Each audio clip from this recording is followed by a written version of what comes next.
Assalamualaikum warahmatullahi wabarakatuh. Baik, kita lanjutkan materi kita, materi cahaya. Apa sih sebenarnya manfaat cahaya? Cahaya, jadi besar sekali manfaatnya. Kita bisa melihat dunia begitu berwarna-warni. Kita bisa melihat seperti ini, ombak atau air laut berwarna biru, langit berwarna biru. Itu karena pengaruh cahaya, adanya cahaya. Lalu apa sih sebenarnya sifat-sifat cahaya itu? Sifat-sifat cahaya, yang pertama cahaya merambat lurus. Contohnya ini nih. Jadi kalau terjadi gerhana matahari seperti ini, cahaya dari sini lurus semua. Cahaya lurus. Nah, bulan berada di tengah, menghalangi sinar matahari yang berasal dari tengah sini, karena harus merambat lurus. Nah, akibatnya apa? Maka cahaya di sini ada bagian yang gelap. Orang yang berada di bagian bumi ini tidak bisa melihat cahaya matahari, walaupun pada siang hari. Ini karena cahaya merambat lurus. Sifat yang kedua, cahaya dapat dipantulkan. Yang berikutnya, cahaya dapat dibiaskan. Dan yang terakhir, cahaya merupakan gelombang elektromagnetik. Dan satu lagi, cahaya memiliki kecepatan 3 kali 10 pangkat 8 meter per sekon. Hukum pemantulan. Hukum pemantulan berbunyi, sinar datang, ini garis normal, garis yang tegak lurus dengan bidang, dan sinar pantul terletak pada satu bidang datar. Yang kedua, besar sudut datang sama dengan besar sudut pantul. Jadi sudut I harus sama dengan sudut R. Pemantulan bisa kita bedakan menjadi dua, yaitu pemantulan baur dan pemantulan teratur. Pemantulan baur adalah pemantulan yang sinar pantulnya tidak sejajar. Walaupun sinar datarnya sama ini ya, tapi ternyata sinar pantulnya ke sana sini, ada yang ke sini, ada yang ke situ, ada yang ke situ. Ini disebabkan karena permukaan bidang pantulnya tidak teratur seperti tanah. Cahaya matahari itu datangnya dari satu arah, tetapi dipantulkan ke sana sini, tidak teratur oleh tanah, sehingga menyebabkan bumi menjadi terang di semua tempat. Pemantulan teratur adalah pemantulan yang sinar pantulnya teratur atau sejajar, terarah seperti ini. Ini manfaatnya adalah pada cermin, jadi cermin datar. Ya. Kalau tidak teratur, kita tidak bisa melihat bayangan kita di cermin datar. Bisa-bisa tidak kelihatan, waduh seperti apa ya. Berikutnya adalah cahaya itu dapat dibiaskan. Jika kita masukkan sebuah sendok seperti ini, maka di dalam gelas itu seperti sendok itu menjadi patah. Ini disebabkan karena cahaya itu dapat dibiaskan. Artinya cahaya dibelokkan ketika, syaratnya adalah ketika melalui dua buah medium yang berbeda kerapatan optiknya. Misalnya udara dengan kaca, ini berbeda kerapatannya, dan itu lebih rapat kaca ya. Jadi di sini akan berlaku sinar datang dari medium kurang rapat menuju ke medium lebih rapat. Sinar itu akan dibiaskan mendekati garis normal, jadi seharusnya lurus seperti ini. Tapi ternyata ketika melalui medium yang berbeda kerapatannya, kerapatan optiknya, ternyata dibelokkan mendekati garis normal. Sebaliknya nanti, jika sinar datang dari medium lebih rapat ke medium kurang rapat, maka dibiaskan menjauhi garis normal. Berikutnya adalah cahaya merupakan gelombang elektromagnetik. Masih ingat gelombang elektromagnetik itu apa? Gelombang elektromagnetik adalah gelombang yang dalam perambatannya tidak membutuhkan medium. Ya, misalnya cahaya matahari bisa sampai ke bumi, bisa menerangi bumi, walaupun di luar angkasa itu tidak ada medium udara ataupun medium yang lain. Tapi bisa sampai ke bumi. Alhamdulillah ini. Bayangkan kalau membutuhkan medium cahaya. Kita tidak bisa mendapatkan cahaya matahari. Bisa-bisa untuk mendapatkannya kita harus pergi ke luar angkasa, ambil tuh cahaya matahari bawa ke bumi. Lalu bagaimana bayangan-bayangan kita atau bayangan benda terbentuk pada cermin? Kita pelajari satu-satu. Cermin datar. Jadi kalau cermin datar itu, nah, jadi mengikuti hukum pemantulan teratur. Jadi sifat bayangan pada cermin datar itu antara lain maya, tegak, jarak benda ke cermin sama dengan jarak bayangan ke cermin. Jarak benda ke cermin sama dengan jarak bayangan ke cermin. Dan kemudian berbeda, berlawanan. Yang kanan jadi kiri, yang kiri jadi kanan. Kalau kalian angkat tangan kanan, maka yang kiri yang kelihatan terangkat di cermin. Dan bentuknya sama. Wah, sama dong. Jadi kalau di cermin datar jangan kalian berharap misalnya jangan berharap bayangan kalian berbeda.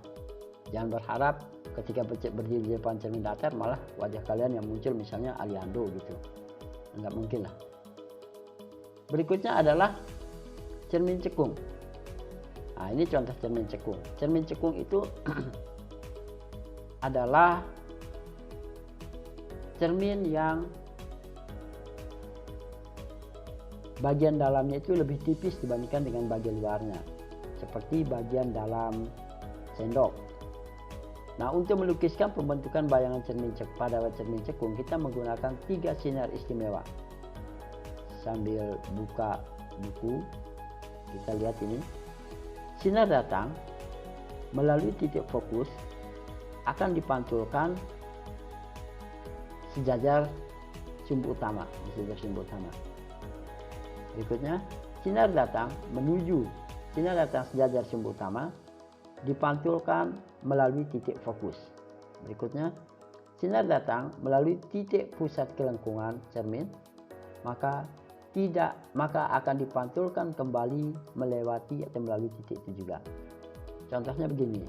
Nah, ini begini ya.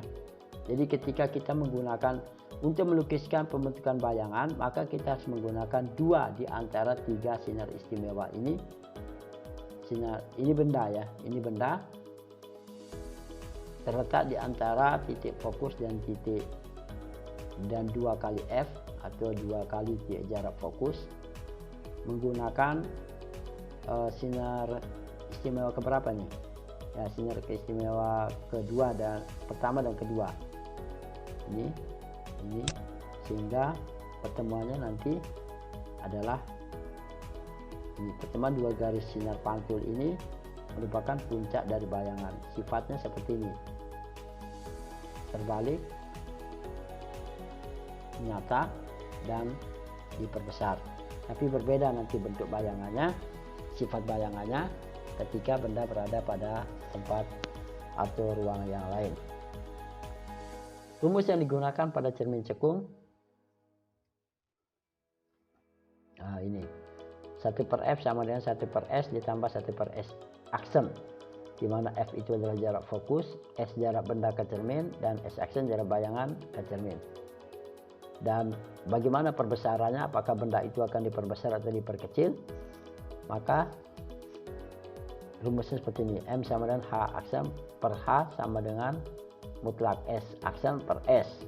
Keterangannya ini. Jadi yang perlu kalian ingat adalah kalau pada cermin datar bentuk benda akan sama dengan bentuk bayangan. Kalau pada cermin cekung berbeda, ada yang menjadi lebih besar atau ada yang menjadi lebih kecil. Wah, bisa kalian coba tuh bercermin di cermin cekung di sendok bagian dalam. Wajah kalian berbeda, mungkin lebih ganteng. Lihat saja. Cermin cembung. Nah, contohnya cermin cembung ini bisa kalian lihat pada apa ini? Kaca spion. Kalian pegang nanti. Bagian tengahnya itu lebih tebal. Kemudian ini. Gimana kalian lihat ini? Ini pasti lebih tebal ya, bagian tengahnya. Nah, begitu juga pada cermin cembung. Untuk melukiskan pembentukan bayangan kita membutuhkan 3 sinar istimewa. Ini. Yang pertama, sinar datang menuju titik fokus akan dipantulkan sejajar sumbu utama. Yang kedua, sinar datang sejajar sumbu utama dipantulkan seolah-olah dari titik fokus. Dan yang ketiga, sinar datang menuju pusat kelengkungan cermin,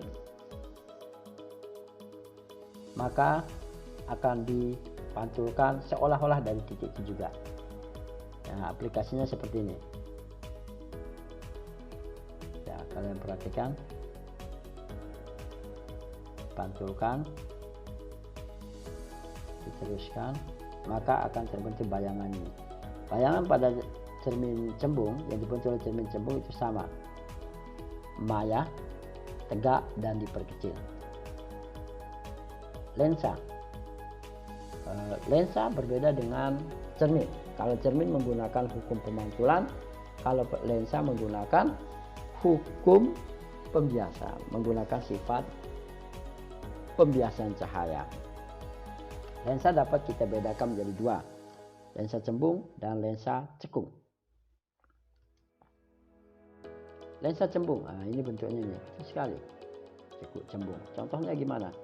Gimana kalian bisa lihat lensa yang bentuknya tebal seperti ini? Bagian tengahnya lebih tebal. Ini ya, loop. Jadi kalau kalian pegang loop itu pasti lebih tebal bagian tengahnya. Kemudian bagaimana pembentukan bayangannya?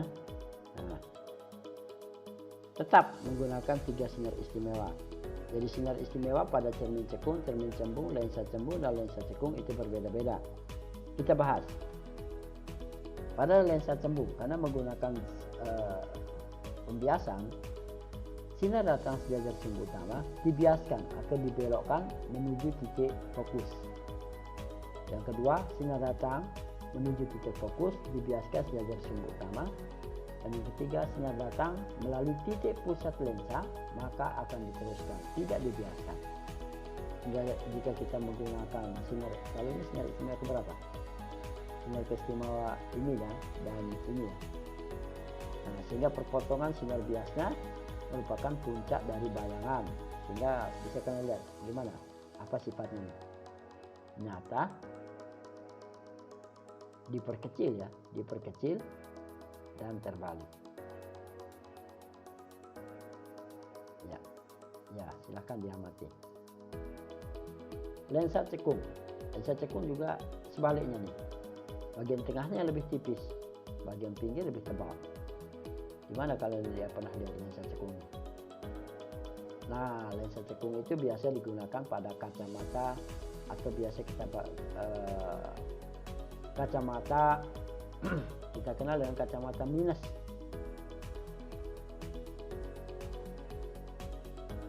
Pembentukan bayangan pada lensa cekung sama juga menggunakan 3 sinar istimewa pada lensa cekung. Sinar datang sejajar melalui titik pusat lensa akan diteruskan, tidak dibiaskan.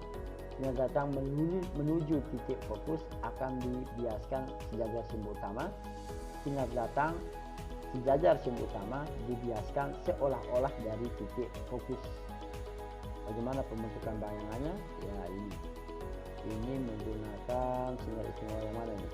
Yang ini dan ini ya. Sehingga perpotongannya ini kita ambil sebagai puncak dari bayangan. Sifatnya gimana nih? Maya, tegak, dan diperkecil. Kemudian persamaan pada lensa sama dengan cermin. Sama dengan cermin ya. Kalian ingat.